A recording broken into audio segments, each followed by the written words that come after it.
बिस्मिल्लाहिर्रहमानिर्रहीम। अस्सलाम वालेकुम। आज का जो हमारा टॉपिक है वो है हमारे फंडामेंटल राइट्स, हमारे जो बुनियादी हकूक़ हैं जो कि कॉन्स्टिट्यूशन 1973 में हमें बताए गए हैं। आर्टिकल डील करते हैं आर्टिकल 8 टू 28 तक।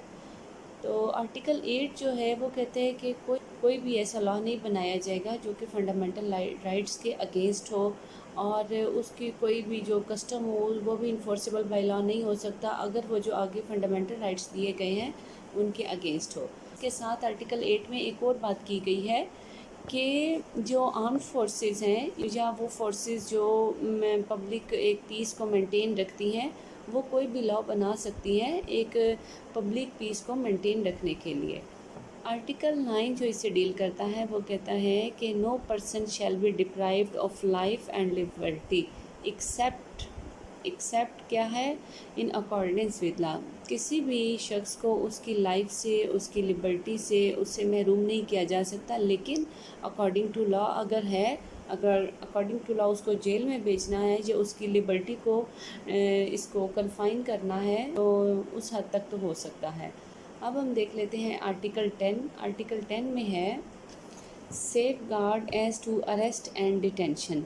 सबसे पहले इसमें है कि तो इस तरह से उसको अरेस्ट भी नहीं इस तरह से हम कर सकते। अगर इन केस अगर हम उसको एफआईआर के बगैर भी अरेस्ट कर लेते हैं या एफआईआर के थ्रू भी अरेस्ट कर लेते हैं, तो हमने एक उसका जो फंडामेंटल राइट है उसकी लिबर्टी का, उसको तो हमने वायलेट किया ना। बेशक हम अकॉर्डिंग टू लॉ चल रहे हैं, तो हमें क्या करना है, हमने 24 आवर्स 24 घंटे के अंदर अंदर उसको रेलिवेंट मजिस्ट्रेट को या कोई भी जो नियरेस्ट मजिस्ट्रेट होगा उसको पेश करेंगे, मुलजिम को या जिसको हमने अरेस्ट किया है।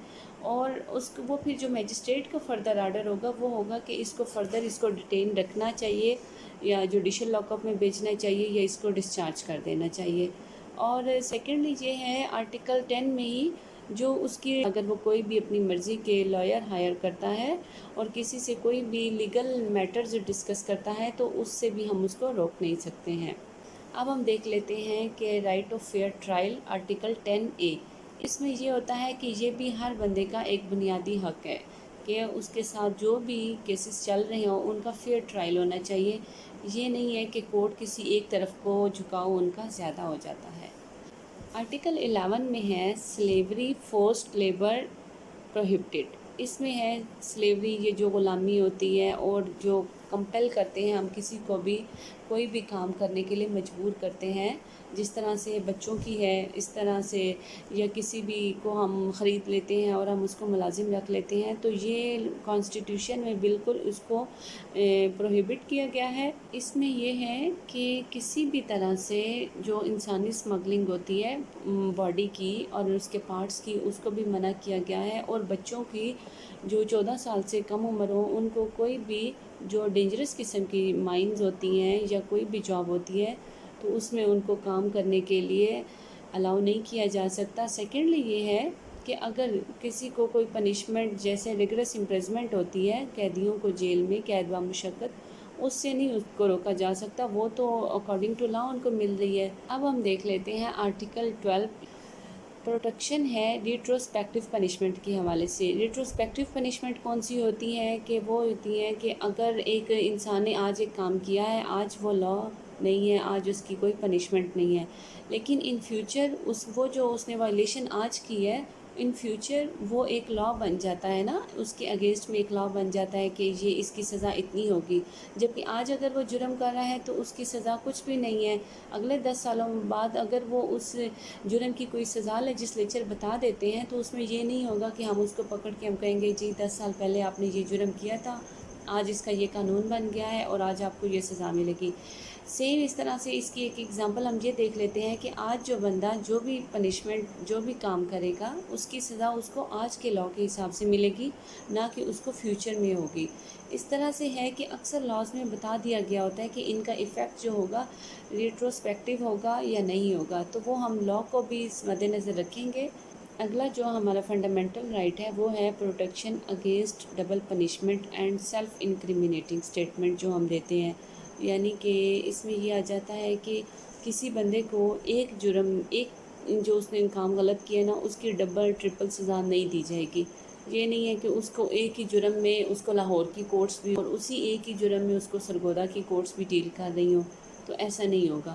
اس کو ایک ہی جگہ پہ اس کا آفینس کی جو ٹرائل ہوگا وہ ایک جگہ پہ ہوگا، اور اگر اس کو کہیں پہ سزا مل گئی ہے، لاہور مل گئی ہے یا سرگودا مل گئی ہے، تو اس کو کسی اور اسٹیشن پر ٹرائی نہیں کیا جائے گا، اس کو ڈبل سزا نہیں ملے گی۔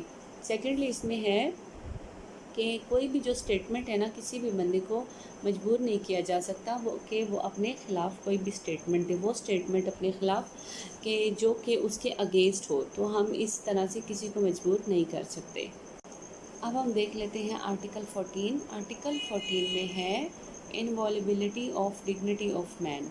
اس کو ہم نے خیال رکھنا ہے، اس کی ہم نے جو انسان جو بھی ہے، جو بھی شخص ہے، جو بھی شہری ہے، اس کی ہم نے ڈگنیٹی کا خیال رکھنا ہے، اس کی ہم نے گھر کی پرائیویسی کا خیال رکھنا ہے۔ اگر قانون میں یہ ہے کہ اریسٹ کے آرڈر ہوتے ہیں اس کے، اور اس کے لیے اس کے گھر پہ کے اندر جانا پڑ سکتا ہے، اس کی اریسٹ کرنے کے لیے دروازے وغیرہ توڑنے کے بھی آرڈر ہوں، تو ہم اس کو پھر دیکھیں گے کہ جو مجسٹریٹ کا آرڈر ہوتا ہے، یہ جو کورٹ کا آرڈر ہوتا ہے اس کو فالو کیا جاتا ہے۔ لیکن کورٹس بھی کوئی بھی آرڈر کرنے سے پہلے فنڈامنٹل رائٹس جو ہمارے ہیں ان کو مد نظر رکھتی ہیں۔ آرٹیکل 15 میں ہے فریڈم آف موومنٹ، جو ہم فریلی گھومتے پھرتے رہتے ہیں پورے پاکستان میں، کبھی کراچی، کبھی کوئٹہ، کبھی لاہور، تو یہ ہمارا کانسٹیٹیوشنل رائٹ ہے۔ یہ نہیں ہے کہ ہم صرف پنجاب میں رہتے ہیں تو اس لیے ہم فریلی گھومتے پھرتے رہتے ہیں، یہ ہمارا فنڈامنٹل رائٹ ہے، سبجیکٹ ٹو لا۔ نیکسٹ جو ہے آرٹیکل 16، وہ ہے فریڈم آف اسمبلی، یعنی کہ جو لوگ اکٹھے ہو جاتے ہیں، اس میں یہ ہے کہ یہ ہمارا کانسٹیٹیوشنل رائٹ ہے، ہم اکٹھے ہو جاتے ہیں، پرامن احتجاج کرنا ہمارا فنڈامنٹل رائٹ ہے، ہم پیسفلی کہیں پہ بھی اکٹھے ہو سکتے ہیں۔ نیکسٹ جو ہمارا فنڈامنٹل رائٹ ہے وہ ہے فریڈم آف ایسوسیشن۔ انجمن تاجران اس طرح سے بنا لیتے ہیں، یا ہر ایک ڈپارٹمنٹ کے یا کوئی بھی بندہ اس طرح سے اپنی بنا لیتا ہے، ایک یونین سی چھوٹی سی پارٹی بنا لیتا ہے، سیاسی پارٹیاں بن جاتی ہیں، تو یہ بھی ہمارا کانسٹیٹیوشنل رائٹ ہے۔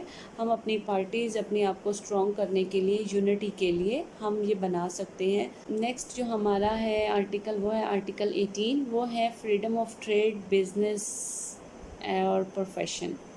اس میں یہ ہے کہ جتنے بھی ہم بزنس وائز ہماری جو ٹریڈ ہوتی ہے، جو ہم ایک سٹی سے دوسری سٹی جا رہے ہیں، یا ہم ایک پروونس سے دوسرے پروونس جا رہے ہیں، تو یہ بھی ہمارا کانسٹیٹیوشنل رائٹ ہے کہ ہم فریلی اپنی تجارت وغیرہ، اپنی ٹریڈ، اپنے بزنس کو رن کر سکتے ہیں۔ اس میں یہ ہے کہ اگر لا کوئی کنڈیشن امپوز کر دیتا ہے، جیسے نارکوٹکس کے ہوتا ہے کہ جو میڈیکل والے ہیں وہ نارکوٹکس کی سیل اینڈ پرچیز کر سکتے ہیں، ان کو میڈیسن کے لیے بھی نارکوٹکس چاہیے ہوتی ہے۔ ادروائز دیکھا جائے تو نارکوٹکس اگر کسی کے پاس سے ملتی ہے تو اس پہ 9A 9B 9C لگ جاتی ہے۔ تو اس طرح سے اگر لا میں کوئی کنڈیشن رکھ دی گئی ہے کہ آپ نے اگر یہ بزنس کرنا ہے تو اس کے لیے لائسنس ہونا چاہیے، جیسے ویپنز کا ہے، ویپنز کوئی بھی ہر کوئی نہیں سیل کر سکتا، اس پہ کچھ کنڈیشنز ہیں، لائسنس ہوتا ہے، نارکوٹکس میں لائسنس ہوتا ہے، تو ہم نے اس کو فالو کرنا ہے۔ نیکسٹ جو ہمارا ہے فنڈامنٹل رائٹ، وہ ہے فریڈم آف اسپیچ، ہمیں آزادی ہے کچھ بھی بولنے کی، لیکن subject to law, subject to Islam, subject to dignity of Pakistan. ہم اسلام کے اگینسٹ جو ہمارا مذہب ہے، ہمارے جو جتنے بھی پاکستان کی آرمڈ فورسز ہیں، یا پاکستان کی کسی بھی طرح سے پاکستان کے خلاف کوئی اسٹیٹمنٹ اس طرح سے نہیں کر سکتے۔ نیکسٹ جو ہمارا رائٹ ہے وہ ہے رائٹ ٹو انفارمیشن، ہمارا فنڈامنٹل رائٹ ہے کہ ہمارے پاس معلومات ہونی چاہیے، کسی بھی پبلک ڈیلنگ کے حوالے سے ہم کوشچن کر سکتے ہیں کہ ہمیں اس چیز کا بھی معلوم ہونا چاہیے، لیکن سبجیکٹ ٹو لا، ہر بات کا ہم گورنمنٹ سے پوچھ بھی نہیں سکتے۔